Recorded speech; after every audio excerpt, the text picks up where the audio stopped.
Ei pessoal, tudo bem? Vamos começar mais uma aula?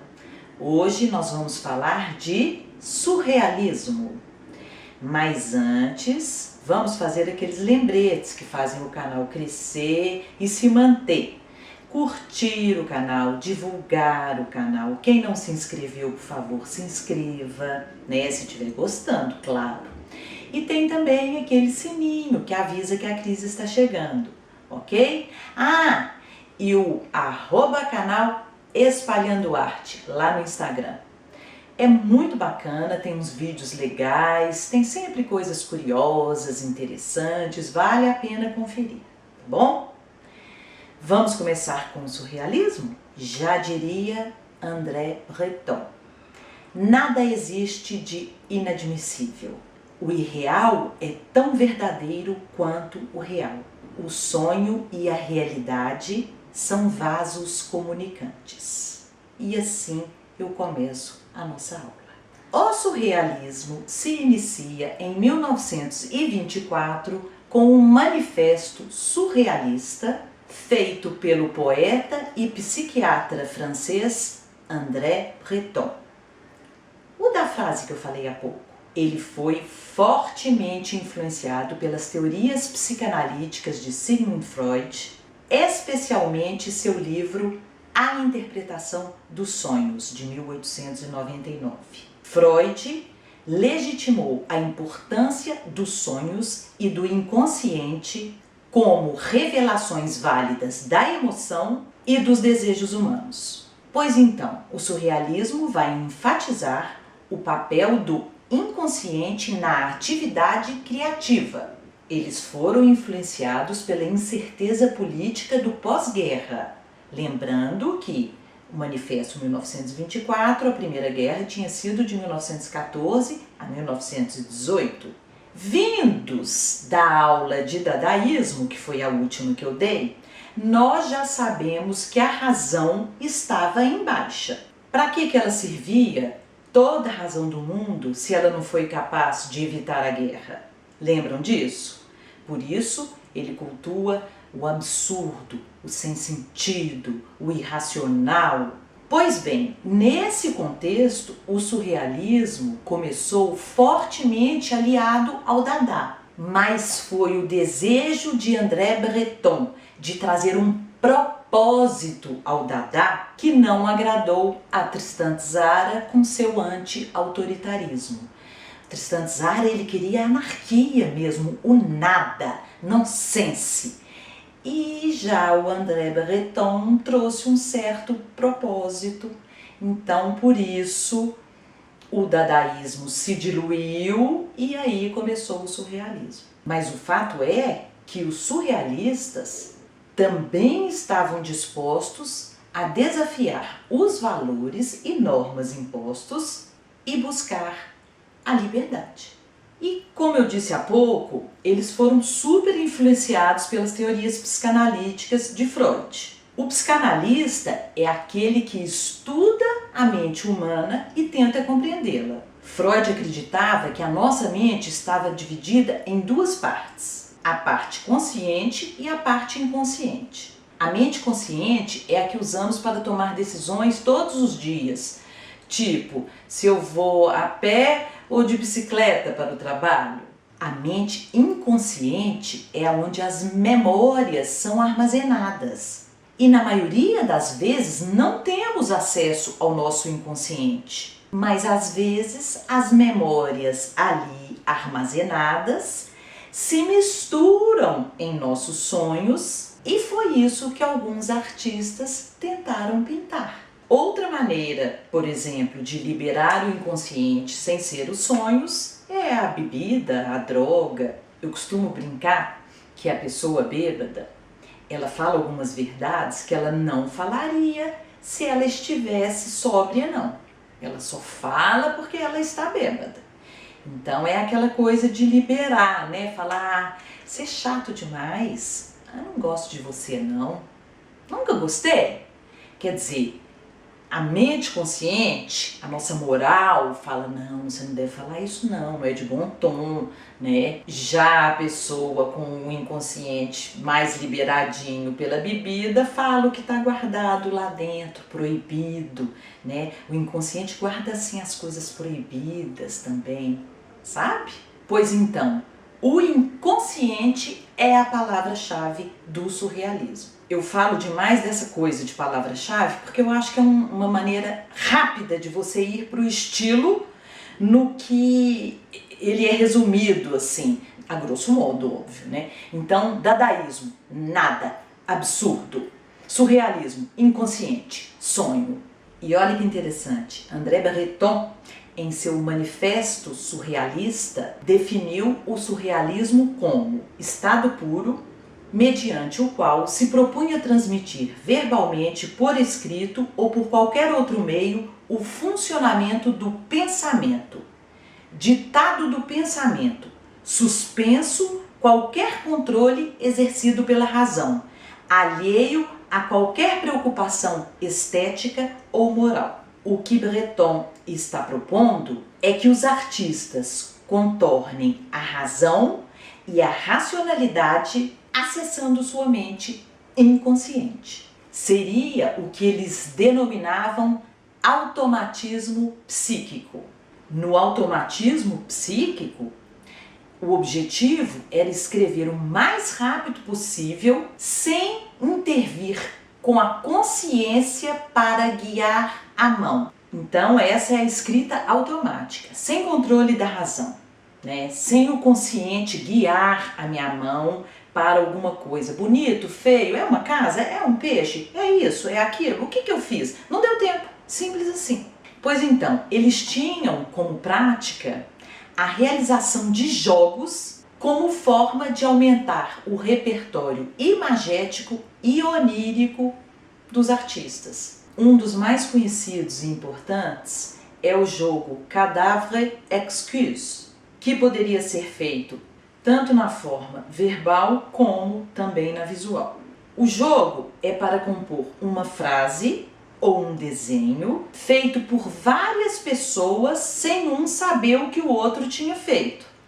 Olha só, tipo assim, eu vou começar o jogo do Cadavre Excuse. Então eu pego essa parte aqui do papel, né, que tá dobrada, e faço alguma coisa, sei lá.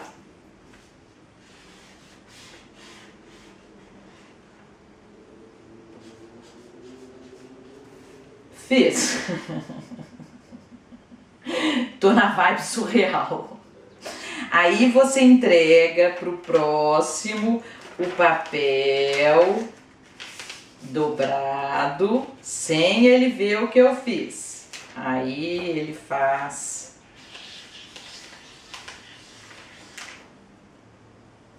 Beleza. E assim sucessivamente, porque senão eu vou ficar aqui horas, mas o fato é que quando você abre, você tem um desenho esquisito, né, sem pé nem cabeça, ou um texto, porque um escreve a palavra árvore, como eu gosto de você, o outro escreve bimbalalão bombão, e aí o outro escreve fui na fonte do Tororó, criativa, e aí dá um texto louco.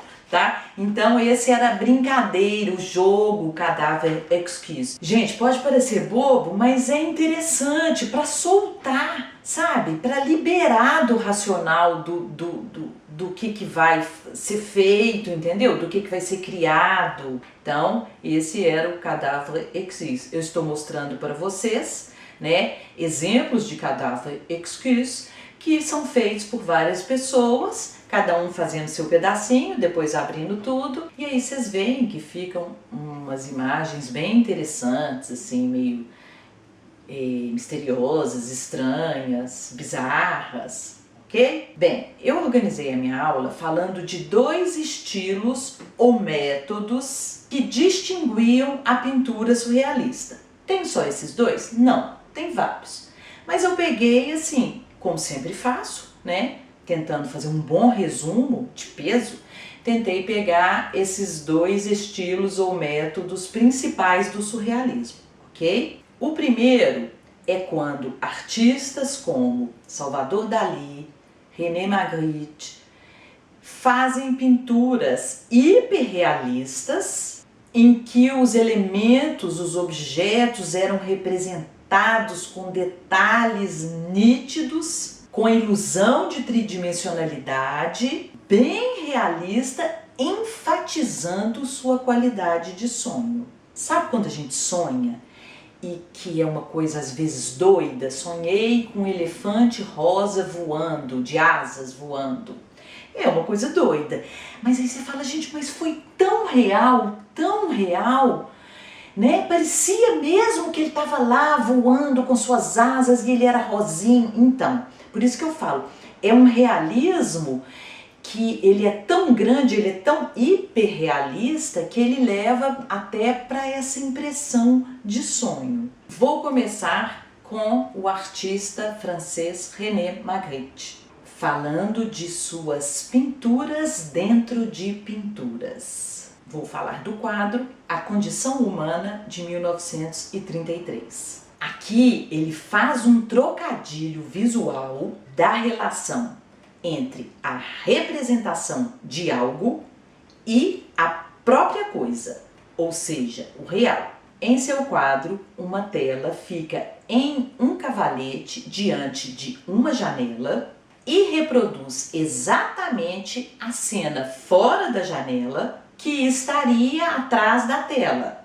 A princípio, a gente pensa automaticamente que a pintura do cavalete retrata a parte da paisagem fora da janela. Mas se a gente prestar um pouco mais de atenção, a gente vai perceber que essa suposição parte de um pressuposto falso. Olha só, pensando que a imagem da pintura de Magritte é real e a pintura no cavalete é uma representação dessa realidade. Só que, se pensarmos bem, na verdade, os dois são uma pintura. Os dois fazem parte de uma fabricação artística. Nenhuma é o real.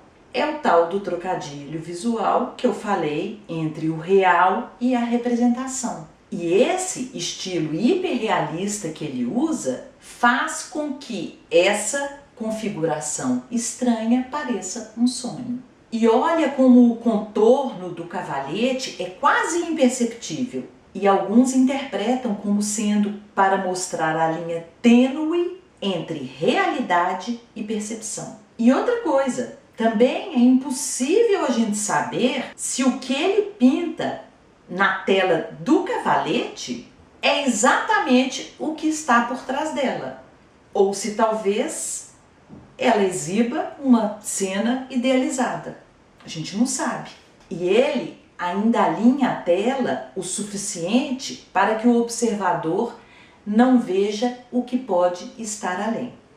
Então a gente não sabe se o que está sendo pintado no cavalete, na tela do cavalete, é mesmo o que está lá fora, né? Que a gente pensa que é o real, mas já não é real porque ele está aqui fora pintando essa primeira tela e tem uma tela lá dentro que a gente não sabe se é idealizada, entender? É um trocadilho visual e perceptivo enlouquecedor. Observem mais o quadro porque é muito interessante isso. E vamos falar agora de Salvador Dalí, muito esperado, é uma estrela, né? Não quero me delongar nessa questão, eu vou colocar Salvador Dalí dentro da aula de surrealismo. Poderia ficar falando aqui trocentos anos dele, mas não é o foco da nossa aula. Então, é Salvador Dalí que está dentro do surrealismo, tá bom? Outra coisa é que ele não entrou no surrealismo no início do movimento. Ele entrou em 1929, quando foi para Paris, conheceu e fez amizade com o artista catalão Joan Miró. E foi Miró quem primeiro o apresentou ao fundador do movimento surrealista, André Breton. Dalí foi atraído pelo fascínio do grupo, pelo inconsciente e pelo desejo de criar obras de arte inspiradas no mundo dos sonhos. Vou começar com o quadro Metamorfose de Narciso, de 1937. Essa pintura é a interpretação de Dalí do mito grego de Narciso. Narciso era um jovem de grande beleza que amava apenas a si mesmo e partiu o coração de muitos amantes. Os deuses o puniram, permitindo que ele visse o próprio reflexo em um lago. E aí ele se apaixonou pela imagem refletida e descobriu que não poderia abraçá-la e morreu de frustração. Os deuses o imortalizaram como a flor do narciso. Resumindo muito a história, só para situá-los, tá? Para essa pintura, Dalí usou uma técnica meticulosa que ele descreveu como fotografia colorida pintada à mão para representar com efeito alucinatório a transformação de Narciso.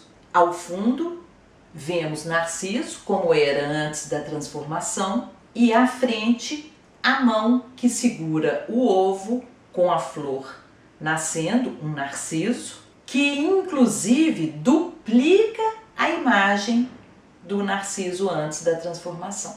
Esse jogo com imagens duplas surgiu pelo fascínio de Dalí com a alucinação, com a ilusão. Sabe aquela coisa de estar alucinando e vendo as coisas duplas, dobradas, né? Parece que você está vendo duas. É meio por aí. E as imagens duplas foram também uma das possibilidades para ele dar forma à sua visão paradoxal da vida. Um outro excelente exemplo de pintura de imagens duplas é Espanha, de 1938. Bem, o que a gente vê neste quadro? Uma cômoda com a gaveta aberta e um pedaço de pano saindo para fora da gaveta. Encostada na cômoda, recostada na cômoda, a gente vê uma mulher, né? E quando a gente presta mais atenção, a gente percebe que a cabeça, com os cabelos e os seios, são formados por cavaleiros em uma batalha. E aí eu tenho para dizer para vocês que Salvador Dalí era um admirador confesso de Leonardo da Vinci. Então, esses cavaleiros que compõem, né, a cabeça e os seios dela são inspirados nos desenhos para a Batalha de Anghiari, que é uma obra não terminada do Leonardo da Vinci. Dá para perceber isso perfeitamente quando eu mostro para vocês os desenhos da Batalha de Anghiari, né, de Leonardo da Vinci. Então é uma imagem dupla, como vocês podem perceber. A mulher e a batalha com os cavaleiros guerreando, ok? Aqui ele representa a Espanha martirizada pela Guerra Civil na forma de uma figura feminina alegórica.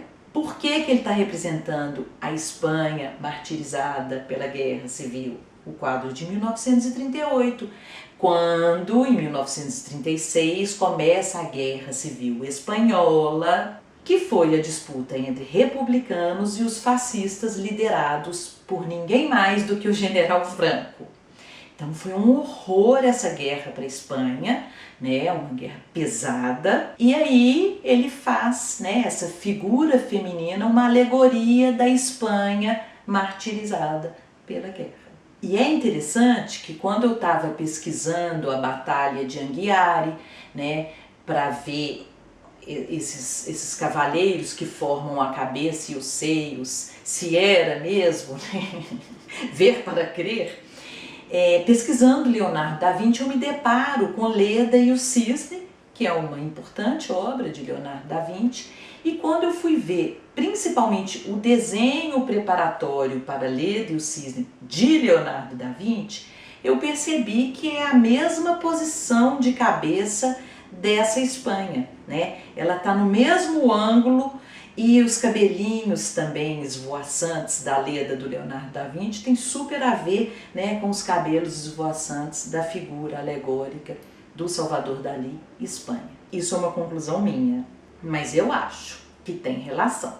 Então, hoje nós vamos parar por aqui. Na próxima aula a gente continua, ok? Com surrealismo. Gente, vocês viram que eu criei o clube de membros? Então, dá uma olhada lá. O fato de você apertar Seja Membro não quer dizer que você já aderiu, não. É só para você ver o que eu ofereço no primeiro nível. Por enquanto só tem um nível, tá? De apoio. Eu vou criar outros, mas tudo a seu tempo, devagar e sempre, ok?